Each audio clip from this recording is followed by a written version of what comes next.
வாழ்க வையகம், வாழ்க வளமுடன். நாளும் ஒரு நற்சிந்தனை வாழ்க்கை மலர்களில் இன்றைக்கு 19ஆம் தேதி டிசம்பர். இன்றைய சிந்தனைக்கு ஒரு நல்ல தலைப்பு. ஏன்னா ஒவ்வொரு நாளும் நம்ம சிந்திக்க வேண்டிய எத்தனையோ பொருள்கள் இருந்தாலும் கூட இன்றைக்கு என்னை பொறுத்த வரைக்கும் நான் அது ரொம்ப முக்கியமான தலைப்புன்னு நினைக்கிறது எப்போவுமே. ஏன்னா செயல்படுத்தணும். எல்லாமே போதனைகளாகவே இது வரைக்கும் இந்த மனித குலத்தில் வந்தவங்க எல்லாம் சொன்னதெல்லாம் போதனைகளாக போயிடுச்சு. மகிழ்ச்சி தான் இதை சாதனைக்கு கொண்டு வாங்க அப்படிங்கிறார். அப்போ அந்த சாதனைக்குரிய வழிகளில் மனம் தன்னை தூய்மை செய்து கொள்ளும்போது தான் தன்னுடைய சுயம் தெய்வீகங்கிறத உணர முடியும். இப்போ தன்முனைப்புங்கிற ஒரு தலைப்பே அது என்ன ஒரு கருத்து அப்படின்னு சொல்லும்போது அது மகிழ்ச்சி நமக்கு ரொம்ப சிம்பிளாக சொல்கிறார். தன்முனைப்பு, இறைமுனைப்பு மறந்த இடத்துல வெளிப்படுறதான் தன்முனைப்புங்கிறார். இறைமுனைப்பு மறந்து போன மயக்க நிலையில் வெளிப்படக்கூடிய எண்ணம், சொல், செயல்கள் எல்லாமே தன்முனைப்பு. தன்முனைப்பு மறைந்து விட்டால் இறைமுனைப்பு வெளிப்படும் என்றெல்லாம் குறிப்பிடுறார். இப்போ இன்றைய சிந்தனையில் மகிழ்ச்சி சொல்கிறார் பாருங்க. கண்ணால் பார்க்குறான் அப்படின்னா ஏன் கண்ணுங்கிறான், இவனா செஞ்சுக்கிட்ட மாதிரி. எனக்கு ரொம்ப தொலைவில் இருக்கிறதெல்லாம் கூட தெரியும் தான். அதே மாதிரி இந்த ஓட்டப்பந்தய வீரர்கள், ஆஹா நாங்கள் அப்படி ஓடுறோம் இப்படி ஓடுறோம், 1 மணி நேரத்தில் இத்தனை கிலோமீட்டர், இப்படியெல்லாம் பெருமையாக தன்முனைப்பின் உச்சியில் இருந்துக்கிட்டு சொல்லுவாங்க. இந்த பூமி மணிக்கு 1000 மைல் வேகத்தில் சுற்றிக்கிட்டு இருக்கு. அதை விட என்னால் சுற்ற முடியுமா? ஏன்னா உலகம் சுற்ற வேகத்தை விட இவனோட உயிர்ச்சூழல் வேகம், மனிதனுடைய உயிர்ச்சூழல் வேகம் அதிகரிச்சதுன்னா உடலை விட்டு உயிர்கள்ட்டு ஓடி போயிடும். இது இயற்கை நியதி, இயற்கையில் நடக்கிறது. இந்த கண்ணையோ காதையோ மூக்கையோ நான் தான் பெரியாள் எனக்குத்தான் எல்லாம் தெரியும், என்னைத்தான் முன்னே வச்சுக்கணும், இப்படியெல்லாம் நினைக்கிறாங்க போது இதெல்லாம் இவனால் ஏற்படுத்தப்பட்டதில்லை. அது இன்னொரு சின்ன உதாரணத்தில் மகிழ்ச்சி சொல்லுவார். எப்போவும் பெரிய விஞ்ஞானி, நான் அறிவியல் அறிஞராக்கும் அறிவாளியாக்கும் எனக்கு இத்தனை விருதுகள் வாங்கியிருக்கேன், நான் இத்தனை மெடல்கள் வாங்கியிருக்கேன், எவ்வளவோ பெருமையாக பீத்திக்குவான் தன்முனைப்பின் உச்சியில் இருந்துட்டு.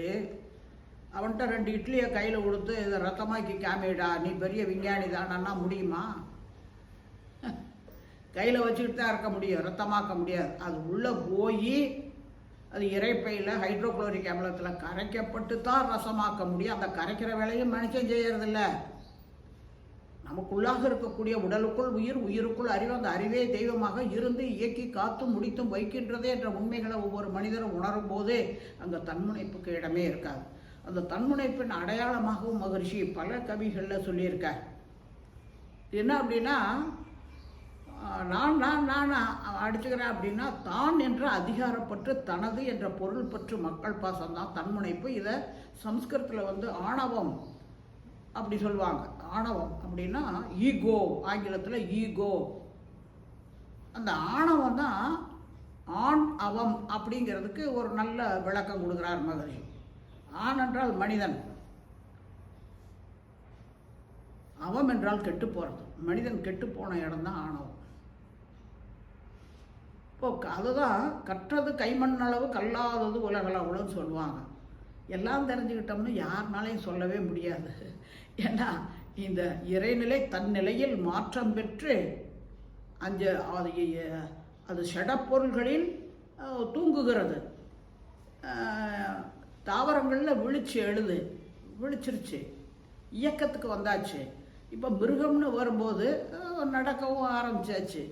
ஆனால் மனிதனில் தான் சிந்தனை ஆற்றல். அங்கே மிருகங்கள் வரைக்கும் தன் நிலையில் மாற்றம் பெற்று வந்த அந்த இறைநிலையானது தன்னிலே தன்னை ஓர்ந்து பார்த்து ரசிப்பதற்காகத்தான் 6வது அறிவாக வந்திருக்கு.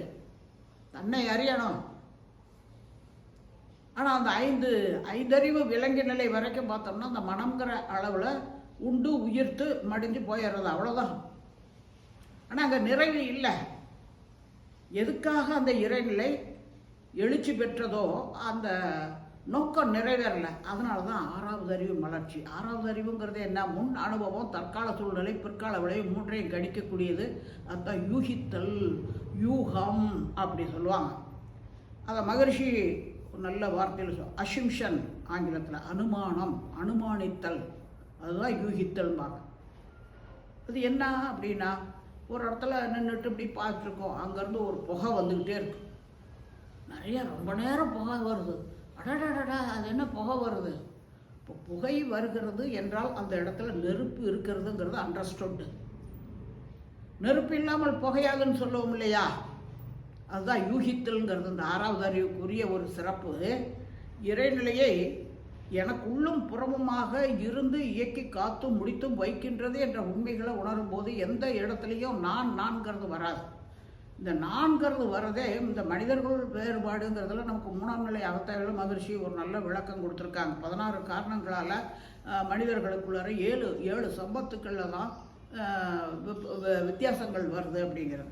நான் உருவமைப்பு, குணம், அறிவின் உயர்வு, உடல் வலிவு, சுகம், செல்வம், இந்த செல்வாக்கு இது அதிகாரங்கிறது. இப்போ இந்த மனிதர்கள் எல்லாம் யாரை பார்த்தோம்னாலும் இந்த 7 சம்பத்துக்களும் நிறைவாக இருக்கிறவங்க இல்லை. ஒருத்தர்கிட்ட கூடியிருக்கு, ஒருத்தர்கிட்ட குறைஞ்சிருக்கு. அதன் காரணமாகவே இந்த தன்முனைப்பு வெளிப்படுது. நான் தான் உயர்ந்தவன், எனக்கு தான் எல்லாம் வேணும். இந்த தான் என்ற அதிகாரப்பற்று, இந்த உடலையே நான் என்று மனிதன் தவறாக கருதி கொண்டான். அழிந்து போகக்கூடிய இந்த உடல் 6வது அறிவுடைய சிறப்பு.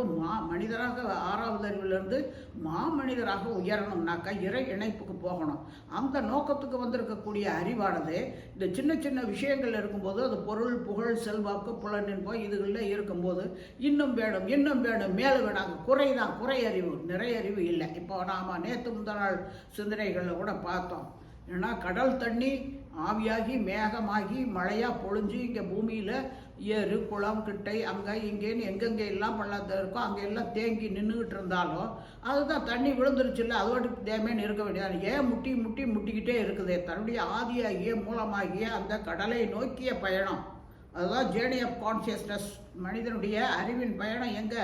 தன்னுடைய ஆதியாகிய மூலமாகிய அந்த இறைநிலையை உணர வேண்டிய பயணம். இங்கே எப்படி குளம், குட்டையில் தண்ணி இருந்தால் கூட அங்கே நிறைவு இல்லை.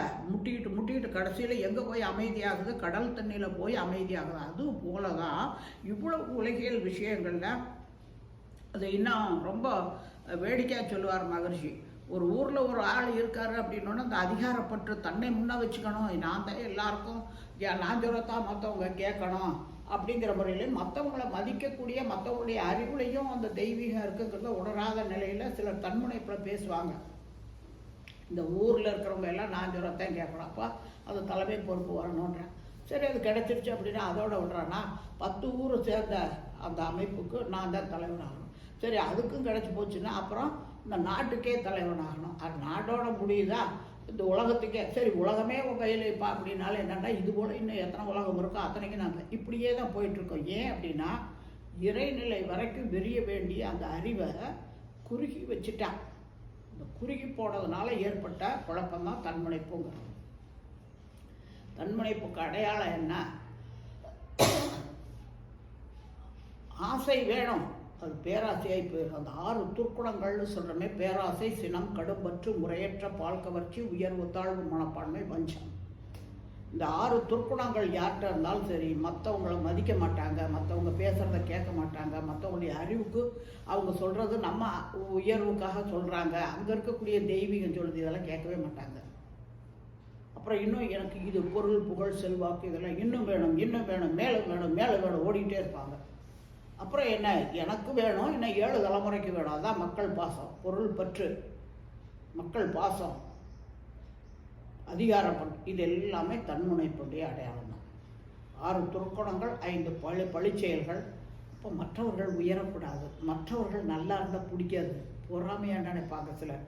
அங்கே எல்லாம் என்ன அப்படின்னா அந்த தன்முனைப்புடைய அடையாளம் தான். ஒருத்தரை பார்த்து இன்னொருத்தர் பொறாமப்படுறாங்கன்னா அந்த இடத்துல தன்முனைப்பு வெளிப்படுது.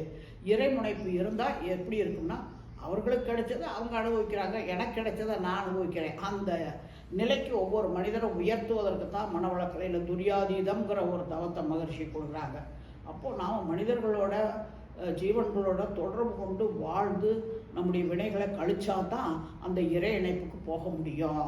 இறை இணைப்புக்கு போகணும் அப்படின்னாக்கா நமக்கு ஏகப்பட்ட கர்ம வினைகள், சஞ்சித பிராரப்த கர்ம வினைகளில் மாட்டிக்கிட்டு இருக்கமே, உடல் நோய், மனக்குழப்பம், வாழ்க்கை சிக்கல், இதெல்லாம் தான் இந்த ஏற்றத்தாழ்வுகளுக்கும் இந்த 6 துர்க்குணங்களுக்கும் 5 பழிச்செயல்களுக்கும் காரணமாக இருக்குது. அதுக்கு முதல்ல நம்ம இந்த ஆன்மான்னு சொல்லக்கூடிய அறிவு தூய்மை பெற வைக்கணும்னாக்க நித்த உடலில் உயிர் இயங்க மட்டும் உறைந்து இந்நிலையில் பழகி கொள்ளணுங்கிறார் மகர்ஷி. இப்போ அந்த நிலையில் நம்ம பழகிட்டோம் அப்படின்னோம்னா தன்முனைப்பு எழாது, இறைமுனைப்பு தான். எந்த இடத்துல இறையாற்றல் நடத்தி வைக்குது.